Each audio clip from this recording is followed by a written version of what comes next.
İkinci kuni Yakkabog' tumaniga tashrif buyurdik. Bu yerdagi mana kengash faoliyati bilan ham tanishdik.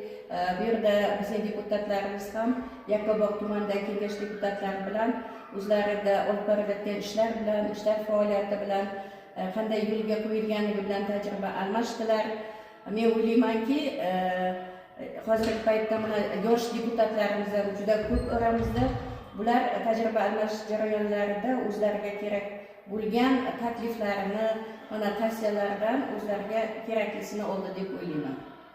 Endi bugungi tashrif davomida Shahrisabzning qadimiy qadamjo'lariga qadam rajina qildinglar.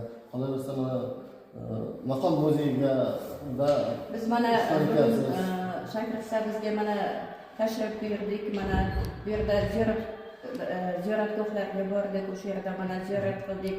Hozir mana maqom muzeyiga keldik. Bu yerda ham bizga mana katta taassurot qoldirdi. Bu yerdagi biz maqomchilarni ko'rib, ularning san'atlarini ko'rib, nima deymiz? Zavq oldik.